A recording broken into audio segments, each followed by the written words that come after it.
Welcome back to ലേൺലി. നമ്മൾ വീണ്ടും error അനാലിസിന്റെ problem ആയിട്ട് വന്നിരിക്കുകയാണ്.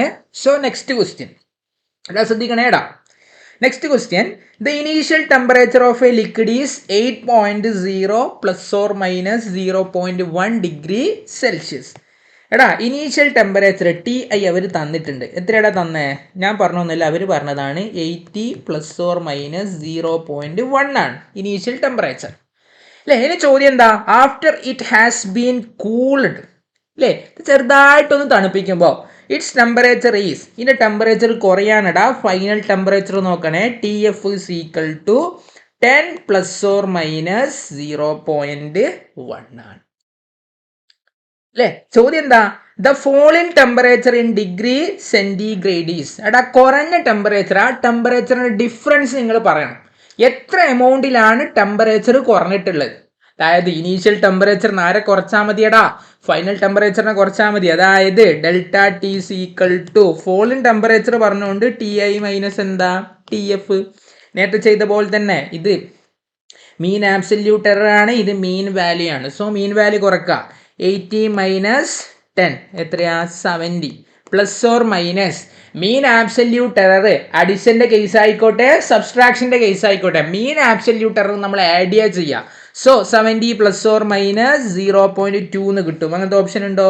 ഉണ്ടല്ലോ. 7.0 ± 0.2.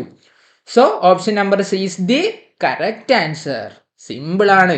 ഇതൊന്ന് തണുപ്പിക്കാൻ വേണ്ടി തണുപ്പിച്ചൊരു പ്രോബ്ലം തന്നാണ്. സോ നെക്സ്റ്റ് ക്വസ്റ്റ്യൻ ചിലപ്പം കുറച്ച് ചെയ്യാനുണ്ടാവും.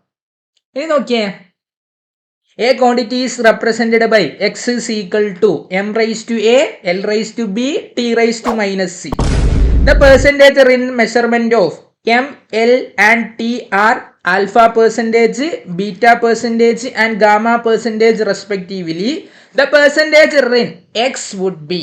അതായത് എക്സിൽ എന്ത് കണ്ടുപിടിച്ചു കൊടുക്കണം? പെർസെൻറ്റേജ് എറർ കണ്ടുപിടിച്ചു കൊടുക്കണം.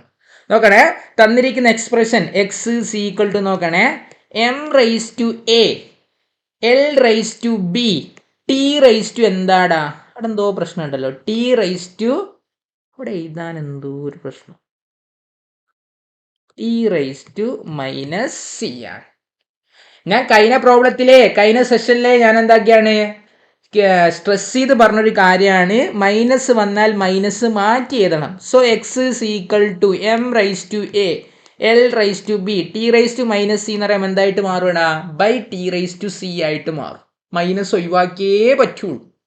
ഇനി നോക്കുക, എമ്മിന്റെ പെർസെൻറ്റേജർ അവിടെ തന്നിട്ടുണ്ടടാ. m is equal to ആൽഫയാണ്, അല്ലേ? എല്ലിന്റെ തന്നിട്ടുണ്ട്, എല്ലിന്റെ പെർസെൻറ്റേജർ എത്രയാടാ? ബീറ്റയാണ്. ഇനി ടീനെ തന്നിട്ടുണ്ട്, ടീന്റെ പെർസെൻറ്റേജർ എത്രയാടാ? ഗാമയാണ്. ഈ 3 ഡാറ്റ അവിടെ തന്നിട്ടുണ്ട്. ഇനി ആരെ പേടിക്കാനാ? സോൾവ് ചെയ്തൂടെ? എക്സിന്റെ പെർസെൻറ്റേജർ എന്ന് പറയുമ്പോൾ നോക്കുക, എമ്മിന്റെ പവർ ആരാ? എ ആണ്. എമ്മിന്റെ പെർസെൻറ്റേജർ ആൽഫയാണ്, എ ആൽഫ പ്ലസ് എല്ലിന്റെ പവർ എത്രയാടാ? ബി ആണ്. എല്ലിന്റെ പെർസെൻറ്റേജർ എത്രയാണ്? ബീറ്റയാണ്, ബി ബീറ്റ, അല്ലേ? പ്ലസ് നോക്കുക, ടീന്റെ പവർ എത്രയാണ്? സി ആണ്. ടീന്റെ പെർസെൻറ്റേജ് എത്രയുടെ? ഗാമയാണ്. അപ്പോൾ സി ഇൻറ്റു ഗാമ. ഇത്രയും പെർസെൻറ്റേജ് ആണ് ആരിലുണ്ടാവുക? എക്സിൽ ഉണ്ടാവുക. അങ്ങനത്തെ ഒരു ഓപ്ഷൻ ഉണ്ടോ? Alpha A plus beta B plus gamma C percentage. Simple അല്ലേ? മൈനസ് ഉണ്ടെങ്കിൽ ന്യൂമറേറ്റർ ആണെങ്കിൽ ഡിനോമിനേറ്ററിൽ എഴുതാം, ഡിനോമിനേറ്റർ ആണ് അതിനെ ഇങ്ങോട്ട് കൊണ്ടുവന്നിട്ട് ന്യൂമറേറ്ററിൽ കൊണ്ടുവന്നിട്ട് എന്താക്കുക? പ്ലസ് ആക്കി മാറ്റുക. അതാണ് ഈ പ്രോബ്ലത്തിലെ key point. Okay, so we are moving to next question.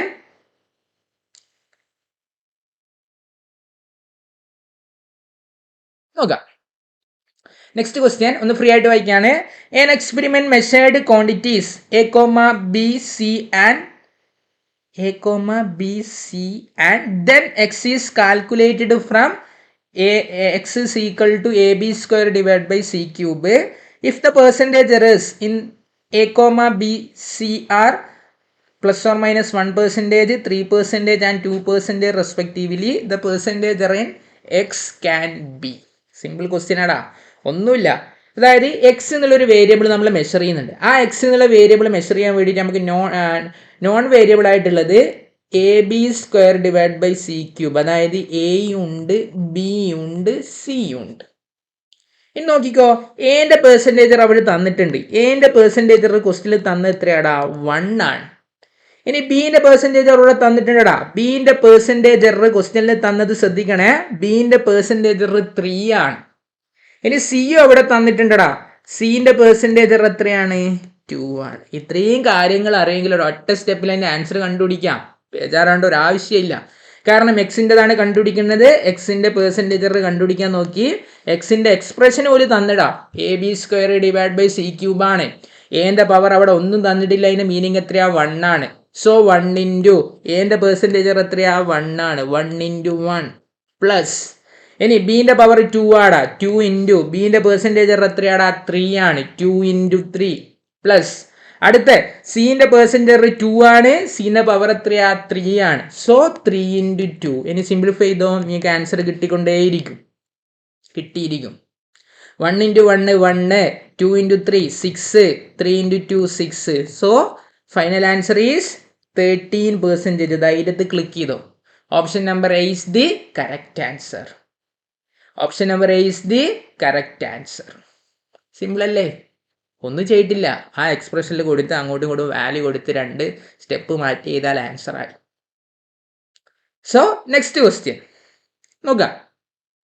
If voltage V is equal to 10 plus or minus 5 volt and current I is equal to 10 plus or minus 0.2 ampere, percentage in resistance R is.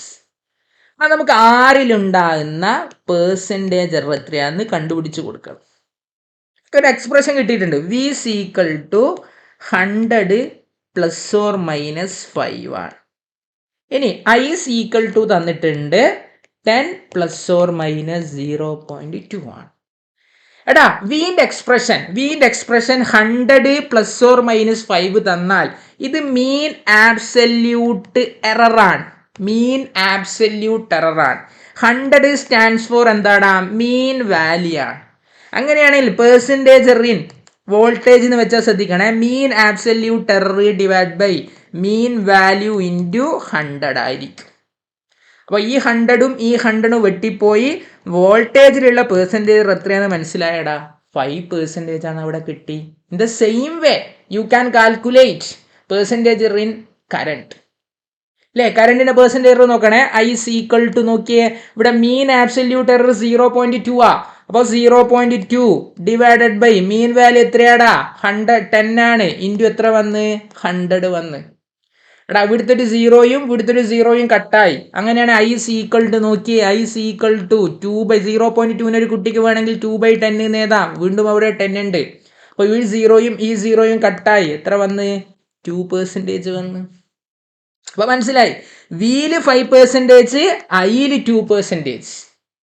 അങ്ങനെയാണെങ്കിൽ ആറിന്റെ expression നമ്മളെ കയ്യിലുണ്ട്. R is equal to Ohm's ലോന്റെ triangle ഒക്കെ പഠിച്ചതാണ്. R is equal to V/I ആണ്. വിന്റെ power 1, ഐന്റെ പവർ 1. അങ്ങനെയാണ് ആറിന്റെ നോക്കിക്കോളെ. 1 ഇൻറ്റു വിയില് 5 ആ. 1 ഇൻറ്റു ഐയിൽ എത്രയാ? 2 ആണ്.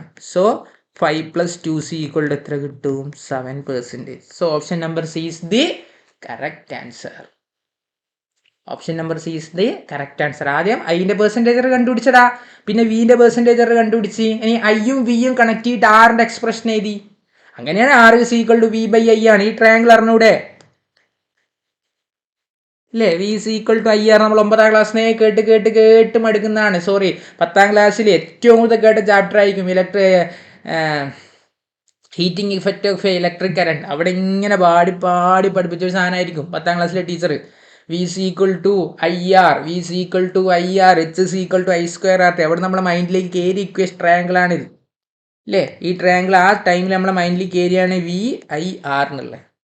അപ്പോൾ ഇതിന് ആൻസർ എത്ര കിട്ടി? 7% കിട്ടി. അവിടെ സോൾവ് ആയി. സോ നെക്സ്റ്റ് ക്വസ്റ്റ്യൻ നോക്കിക്കോളെ. നെക്സ്റ്റ് ക്വസ്റ്റ്യൻ അടിപൊളിയാണ്, സിമ്പിളാണ്. A physical quantity A is related to 4 observables A, B, C and D as follows. A is equal to തന്നിരിക്കുന്ന ക്വാണ്ടിറ്റി നോക്കണേ. Capital A is equal to A² B³ divided by C into √D ആണ്. ശ്രദ്ധിക്കണേ, A square B cube C into root ഡീനെ ഒരു കുട്ടിക്ക് വേണമെങ്കിൽ D raise to 1/2 നേതാം. കാരണം root 5 എനിക്ക് വേണമെങ്കിൽ 5 റൈസ് ടു 1/2 നേടുന്നത് പോലെ ഡീൻ എങ്ങനെ ഏതാ ഡി റൈസ് ടു 1/2 നേതാം. ഇനി പറയുന്നുണ്ട് എന്റെ പെർസെൻറ്റേജ് 1, ബിന്റെ 3, സിന്റെ 2, ഡിന്റെ എത്രയാ 2 ആണ്. അങ്ങനെയാണ് എക്സിന്റെ പെർസെൻറ്റേജ് കണ്ടുപിടിക്കണം. സോറി, ക്യാപിറ്റൽ എന്റെ പെർസെൻറ്റേജ് ഇവിടെ കണ്ടുപിടിക്കണം. അങ്ങനെ ക്യാപിറ്റൽ എ വീണ്ടും ഒന്ന് മാറ്റിയതാണ്. Capital A is equal to A square B cube C D raise to 1/2 ആണ്. അല്ലേ? തെറ്റിയിട്ടില്ലല്ലോ? തെറ്റിയിട്ടില്ല. ഇനി നോക്കണേ, എന്റെ പെർസെൻറ്റേജ് എവിടെ നോട്ട് ചെയ്യാണ്? എയിൽ എത്രയാണ്? എയിൽ 1 ബിയില് എത്രയായിരുന്നു? ബിയിൽ 3 ആണ്, സിയിൽ 2 ആണ്, ഡിയിലും എന്താണ് 2 ആണ്. ഡിയിലും 2 ആണ്. ഇവിടെ വർക്കിംഗ് അല്ലേ, അത് നോക്കിയതാണ് കേട്ടോ. അങ്ങനെയാണെങ്കിൽ എയിൽ നോക്കിക്കോ. എയിൽ നോക്കിക്കോളേ, എന്റെ പെർസെൻറ്റേജ് എഴുതാൻ പോവാണ്.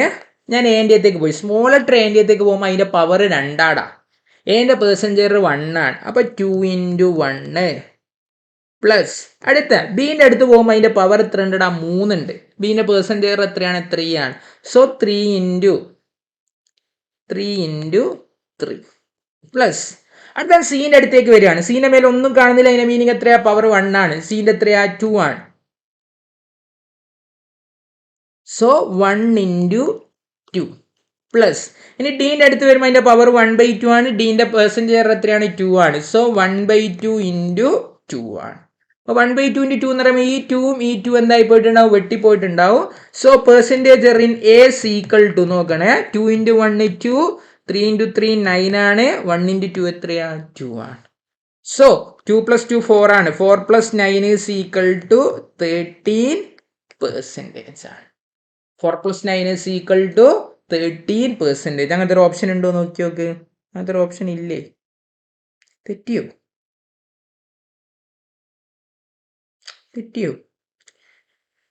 എന്റേത് 1 × 2, ബിൻ്റെത് 3 × 3 9 അല്ലേ? ഇനി ഡീൻ്റെ സീൻ്റെ എത്രയാ? സീൻ്റെ അവിടെ മിസ്സായിട്ടുണ്ട് അല്ലേ? സീൻ്റെ 1 × 2. ഇവിടെ ഒരു 1 കൂടി ഉണ്ട്, സോറി. അപ്പോൾ 9 + 1 എന്ന് പറയുമ്പോൾ എത്രയാ? 14% is the correct answer. 14% is the correct answer. That is option number D is the correct answer. So ബാക്കിയുള്ള ക്വസ്റ്റ്യൻ നമുക്ക് അടുത്ത സെഷനിൽ ഡിസ്കസ് ചെയ്ത് കുറച്ചൊന്ന് ലെങ്ത് ആയി പോയിട്ടുണ്ട്. So again thank you. അതുവരെ എന്താക്കുക, നമ്മൾ സോൾവ് ചെയ്ത പ്രോബ്ലംസ് ഒന്ന് വർക്ക്ഔട്ട് ചെയ്ത് നോക്കുക. ഇതുമായിട്ട് റിലേറ്റ് ഇല്ല, കുറച്ചും കൂടി പ്രോബ്ലംസ് സ്വന്തമായിട്ട് കണ്ടുപിടിക്കുക, സോൾവ് ചെയ്യുക. സോ അടുത്ത സെഷനിൽ നമുക്ക് വീണ്ടും കാണാം. Okay, by.